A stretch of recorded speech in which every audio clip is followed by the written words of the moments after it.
आपके सामने ये दो फिगर दिखाई दे रहे हैं। फिगर ये जो एक नंबर है ये चतुर्भुज है, इसका एरिया आपसे कोई कहता है निकालिए, तो कितने मेथड हैं इसके एरिया निकालने का, हम किसी तरह से निकाल देंगे। लेकिन अगर इस तरह का फिगर मेरे पास हो तब कहे कि इसका एरिया निकालिए, तो फिर इसका एरिया ये किसी चतुर्भुज में हमको दिखाई नहीं दे रहा है, इसलिए इसका एरिया निकालने का हमारे पास कोई फार्मूला भी नहीं है। हम सीधे सरेंडर कर जाएंगे कि नहीं, इसका एरिया हम लोग नहीं बता सकते। लेकिन फिर भी अगर हमें इसका एरिया निकालना ज़रूरी है तो हम काम क्या करेंगे, तो जैसे अमीन लोग काम करता है, वो क्या करता है कि कई जगह से इसका लंबाई ले लेता है, फिर इसका चौड़ाई ले लेता है और फिर इसका एवरेज एरिया निकाल देता है। लेकिन इसमें बहुत सारी त्रुटियां होती हैं। अगर इसका ऐसा एरिया निकालें जिसमें त्रुटि कम से कम हो, किसी भी कैलकुलेशन में अगर त्रुटि है, कोई भी चीज़ हम कैलकुलेट करते हैं, अगर उसमें एरर है तो हम एरर को ख़त्म नहीं कर सकते, एरर को मिनिमाइज कर सकते हैं। चलिए, तो हम इसके एरर को कैसे मिनिमाइज करेंगे, तो मान लेते हैं ये जो आकृति बनाए हैं, फिर इसको दोबारा हम बना देते हैं। देखिए, ये है हमारा कोई वक्रभुज कहिए, चतुर्भुज तो है नहीं, एक भुजा इसका टेढ़ा है तो इसको हम वक्रभुज कह देते हैं। चलिए, इसका एरिया निकालना है तो हम करेंगे क्या, कॉमन सेंस से इसके ऐसे छोटे छोटे पार्ट्स हम काट लें, ऐसे छोटे छोटे पार्ट्स कि इसके जो एक साइड का टेढ़ापन है वह सबसे कम हो जाए, यानी कि नेग्लिजिबल हो जाए, अर्थात इसको हम एकदम सीधा समझें, अर्थात ये सभी छोटे छोटे चतुर्भुज में विभक्त हो गए। ठीक है, ऐसे करके हम बहुत सारे स्ट्रिप काट सकते हैं इसमें से, और प्रत्येक स्ट्रिप का अगर हम एरिया निकाल के जोड़ देंगे तो ये पूरे सेक्शन का एरिया हमारा हो जाएगा। ठीक है, यही काम हम करने जा रहे हैं। अब देखिए, स्ट्रिप जितना ही छोटा होगा, जितना ही छोटे चौड़ाई का होगा, उतना ही वह विशुद्ध एरिया आएगा, क्योंकि उतना ही ये जो एक साइड है हमारा सीधा दिखेगा। अगर मान लेते हैं हम 2 स्ट्रिप में कर लेते हैं तो फिर ये टेढ़ा का टेढ़ा रहेगा, 10 में करेंगे, 20 में करेंगे, फिर भी कुछ उसमें टेढ़ापन रहेगा। अगर हमारा टेढ़ापन ऐसा है तब इस तरह से हमें इसका एरिया निकालना हो, ये मत समझिएगा कि सर्किल का कोई पार्ट है, ये बस टेढ़ा मेढ़ा है, इसका एरिया निकालना है, तो हम लोग इसको छोटे छोटे स्ट्रिप में बांट देंगे, छोटा छोटा खंड में बटा जाएगा। उसके बाद प्रत्येक भाग का एरिया निकाल करके हम जोड़ देंगे, ये टोटल एरिया हमारा काउंट हो जाएगा। ठीक है, इसी एरिया को हम निकालने चल रहे हैं। अब देखिए, यहाँ पर जो टेढ़ा जो शब्द हम बोल रहे हैं, ये वक्र जो है, ये टेढ़ापन कितने तरह का होता है, जैसे जैसे हमारा पॉइंट चलता है उसी तरह से उसकी आकृति बनती है। यानी ये जो किसी न किसी पॉइंट का ये लोकस है, तो कभी कभी ऐसे चलेगा, कभी ऐसे चलेगा, कभी ऐसे, जैसे चलना हो वो अपना चलेगा। तो चलिए, हालांकि प्रत्येक कर्व के चलने का कुछ अंदाज होता है जिसको हम उसके ग्राफ से निरूपित करते हैं। उस ग्राफ को पहले इक्वेशन में कन्वर्ट करके तब हम लोग देखते हैं कि ये हमारा जो ग्राफ है या जो हमारा फिगर है, इसका साइड कितना कितना टेढ़ा है, टेढ़ा भी है तो किस आधार पर टेढ़ा है, किस रूप में टेढ़ा है। उसके लिए मान लीजिए ये कोई ऐसा कर्व है जिसका ग्राफ y बराबर fx, यानी x वाला कोई भी फंक्शन है जिसमें हम x का वैल्यू पुट करके y का वैल्यू निकाल करके जब हम ग्राफ खींच रहे हैं तो हमारा इस टाइप का आकृति मिल रहा है। चलिए, अब हम इसी बात को थोड़ा सा स्टैंडर्ड तरह से देखते हैं। मान लेते हैं ये दोनों, ये x अक्ष है और ये y एक्सिस है। ठीक है, x अक्ष y अक्ष हो गया। अब एक ग्राफ हमारा ऐसे चला है और यहाँ से ले करके x अक्ष पर जो ये चतुर्भुज टाइप का वक्रभुज बन रहा है, इसका एरिया हमें निकालना है।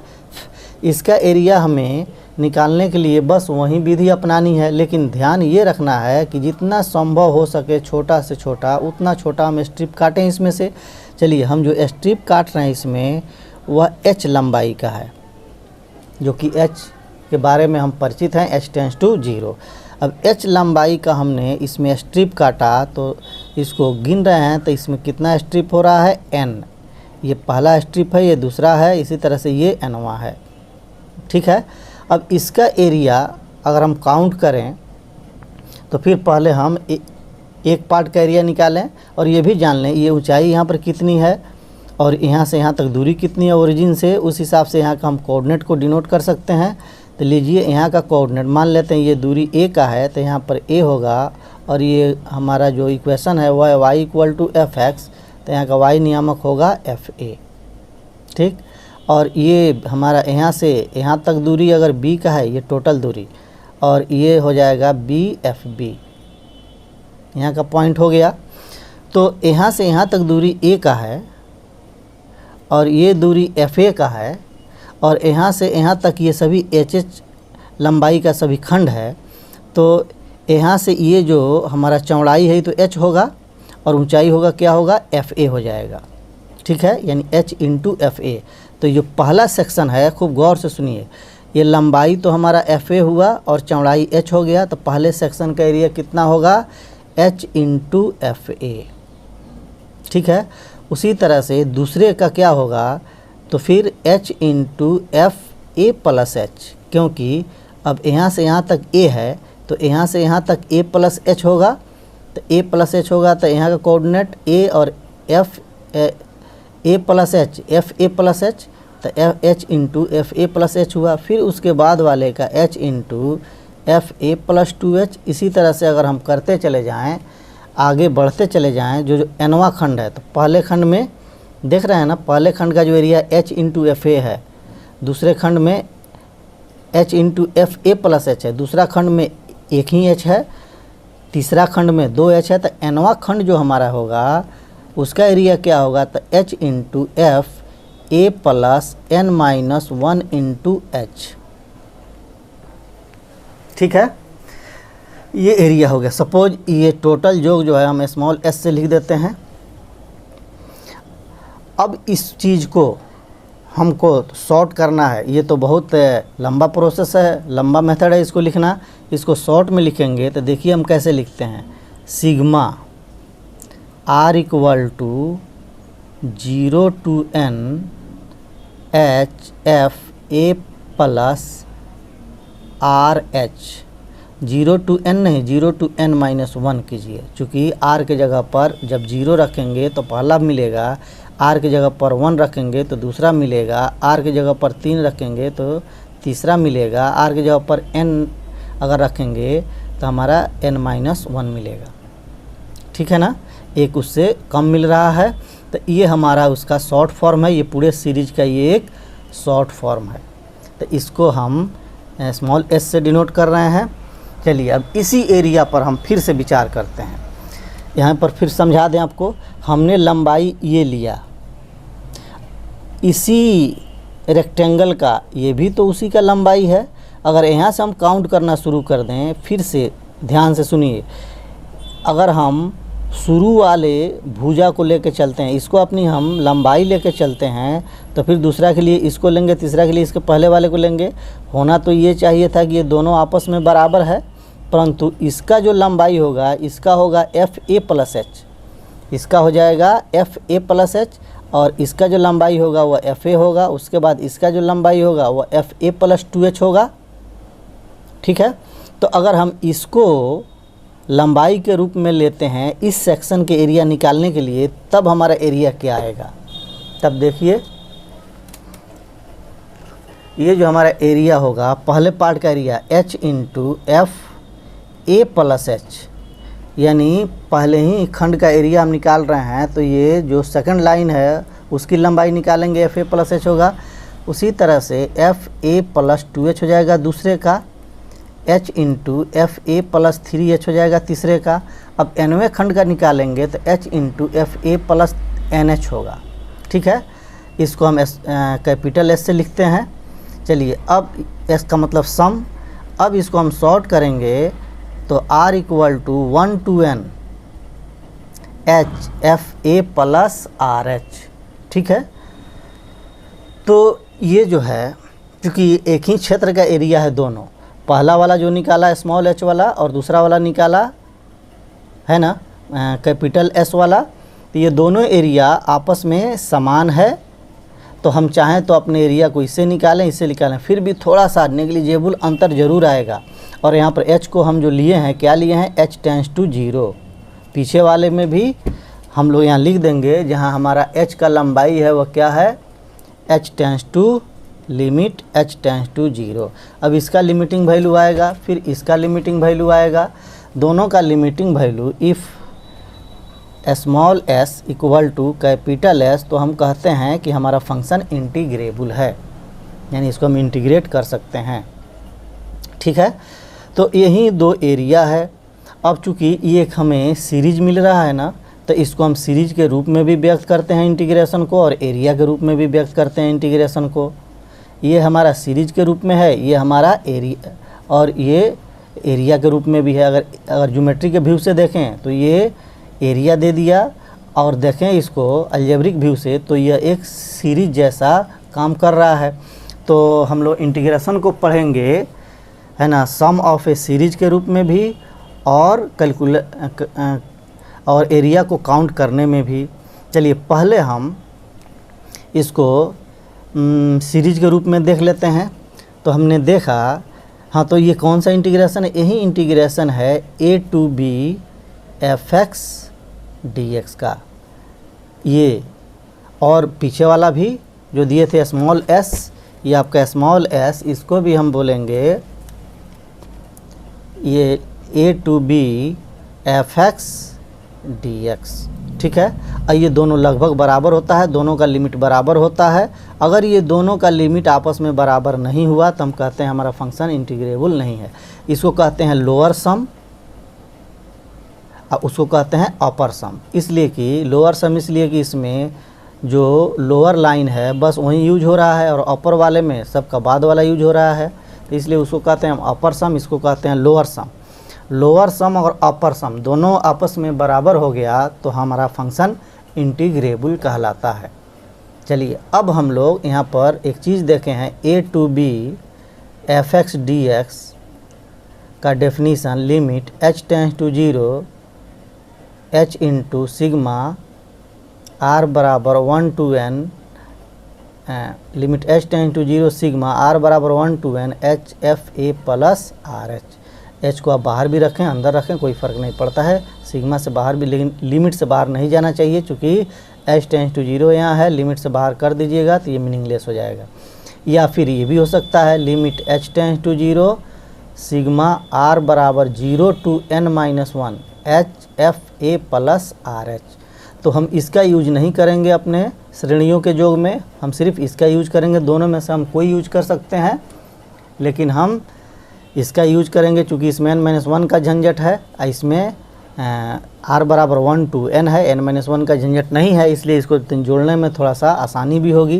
तो हमारा डिफिनीसन जो मिला वह a to b fx dx equal to limit h tends to 0 sigma r बराबर 1 to n h f a plus R H.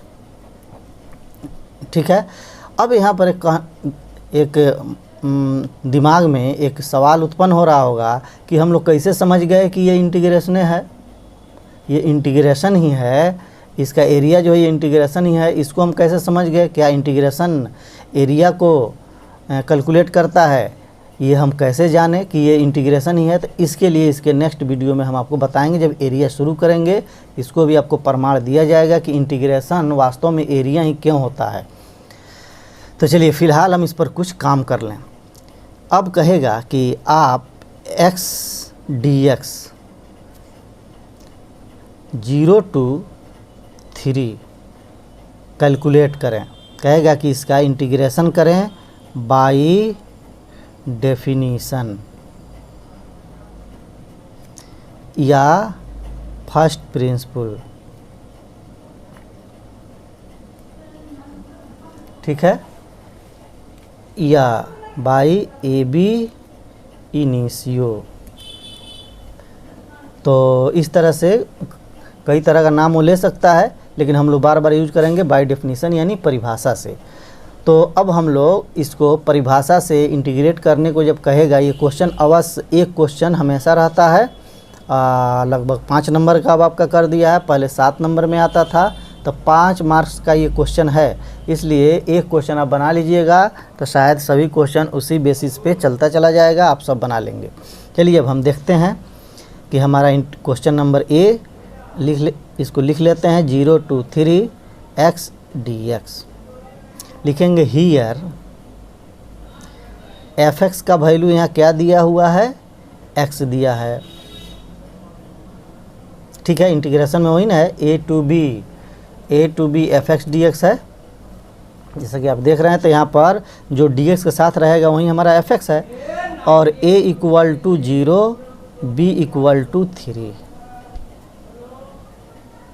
ठीक है, एक चीज़ बताना हम आपको भूल गए कि जो हमारा, अब आते हैं फिर हम अपने फिगर पे, देखिएगा ये जो हमारा फिगर है इसमें n खंड है ना, तो यहाँ से यहाँ तक जो लंबाई है वह है b का, और यहाँ से यहाँ तक जो लंबाई है वह है a का। तो b माइनस a करेंगे तो यहाँ से यहाँ तक का लंबाई मिलेगा, ये मिलेगा। यहाँ से यहाँ तक का लंबाई ये कितना के बराबर होगा, चूँकि इसमें n पार्ट्स है और एक पार्ट का लंबाई h है, तो इसलिए n पार्ट का लंबाई nh हो जाएगा। तो लिखिएगा b minus a equal to nh, इसको आप याद रखेंगे। तो इसलिए हमारा यहाँ पर a के जगह पर 0 है, b के जगह पर 3 है, तो इसका nh कितना होगा, 3 माइनस 0 इक्वल टू 3। अब चाहें तो इससे हम n को h के रूप में कन्वर्ट कर लें, h को n के रूप में कन्वर्ट कर लें, किसी के रूप में हम कन्वर्ट कर सकते हैं। तो देखिए यहाँ, तो यहाँ पर हाँ लिखेंगे by definition we know that, हम जानते हैं कि a to b fx dx equal to limit h tends to 0 sigma r equal to 1 to n h f a plus R H. ठीक है, इतना हम जानते हैं, इतना पहले हम लिख देंगे। इसलिए लिखेंगे 0 to 3 x dx equal to, ठीक है, limit h tends to 0 sigma r बराबर 1 to n h f a plus R H, यानी 0 प्लस आर एच,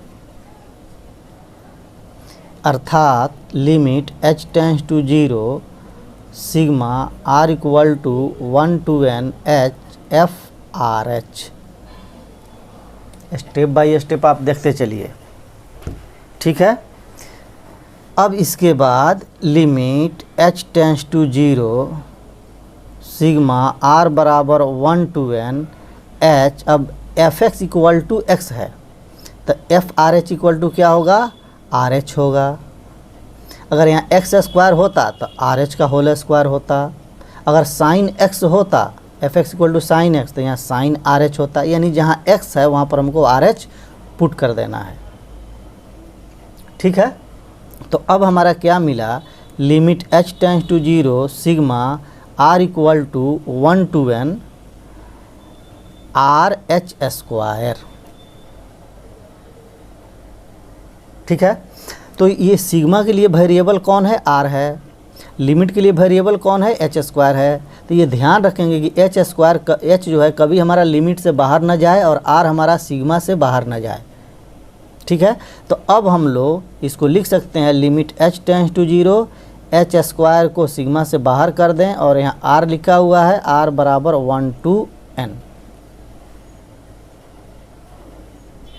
ठीक है, अब इसका हम वैल्यू रखेंगे। इसका वैल्यू रखने से पहले आपको कुछ हम फार्मूला बताने वाले हैं। पहले इस क्वेश्चन को हम पूरा कर दें, तब आपको हम फार्मूला बता देंगे। देखिए सिग्मा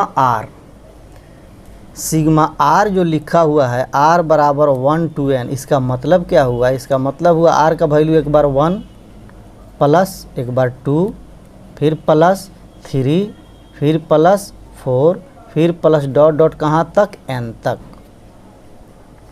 जब इसको हम जोड़ेंगे तो ये मिलेगा हमारा n इंटू n प्लस 1/2। इसको आप याद रखिए, या अपने बुक में देख लीजिएगा। ये प्राकृत संख्याओं का योग है, एपी के हिसाब से आप इसको जोड़ लीजिएगा। उसी तरह से सिग्मा आर स्क्वायर, r बराबर 1 to अगर n मिलेगा तो इसका मतलब हुआ 1 square plus 2 square plus 3 square plus 4 square plus plus n square. इसका वैल्यू आता है n इंटू n प्लस 1 इंटू 2n प्लस 1/6। सेम इसी प्रकार आर क्यूब अगर होगा r equal to 1 to n, तो इसका मतलब हुआ 1 का क्यूब, 2 का, 3 का क्यूब, 4 का क्यूब डॉट डॉट, ये n का क्यूब होगा तो इसका होगा n इंटू n प्लस 1/2 का होल स्क्वायर। ये 3 फार्मूला आप याद रखेंगे। एक और एक्स्ट्रा दे देते हैं, अगर सिग्मा सिर्फ 1 रहा, r बराबर 1 to n है ना, तो इसमें तो r है नहीं, इसका वैल्यू सिर्फ एक बार r बराबर 1 रख के जोड़ेंगे 1 ही, इसमें r तो है नहीं, r का मान कुछ भी रखेंगे तो 1 का 1 ही रहेगा।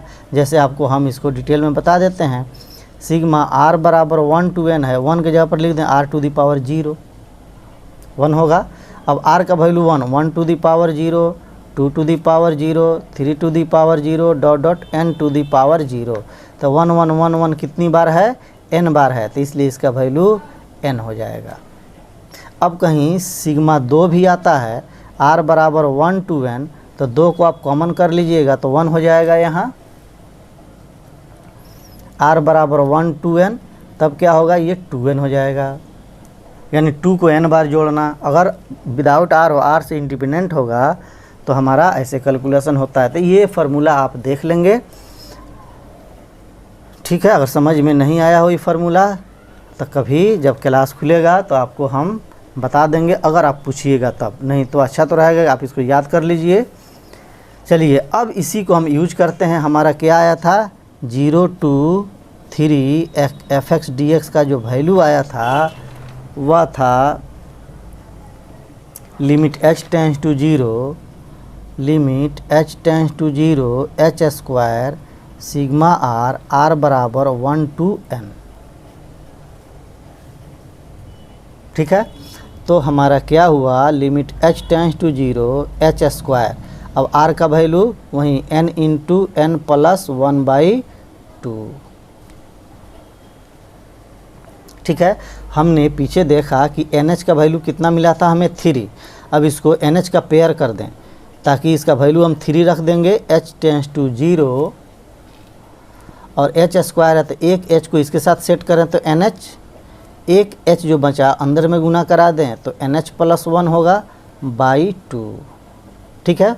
तो NH का वैल्यू 3 तो 3 रख दिया, फिर यहाँ 3 प्लस 1, NH से गुना होता है यहाँ h होगा, तो यहाँ पर फिर 0 हो जाएगा और /2 यानी 9/2। अब क्या हमारा आंसर सही है कि गलत है, तो हमारा डायरेक्ट जो इंटीग्रेशन का रूल है उस पर इंटीग्रेट करके वैल्यू रखें, x² 2 होगा, x का इंटीग्रेशन 0 to 3 होगा, 3 3 9/2 माइनस 0/2 बराबर 9/2, सही है इंटीग्रेशन। यही कहलाता है फर्स्ट प्रिंसिपल, चाहे बाय डेफिनीशन कहेगा या integrating the function by sum of a series.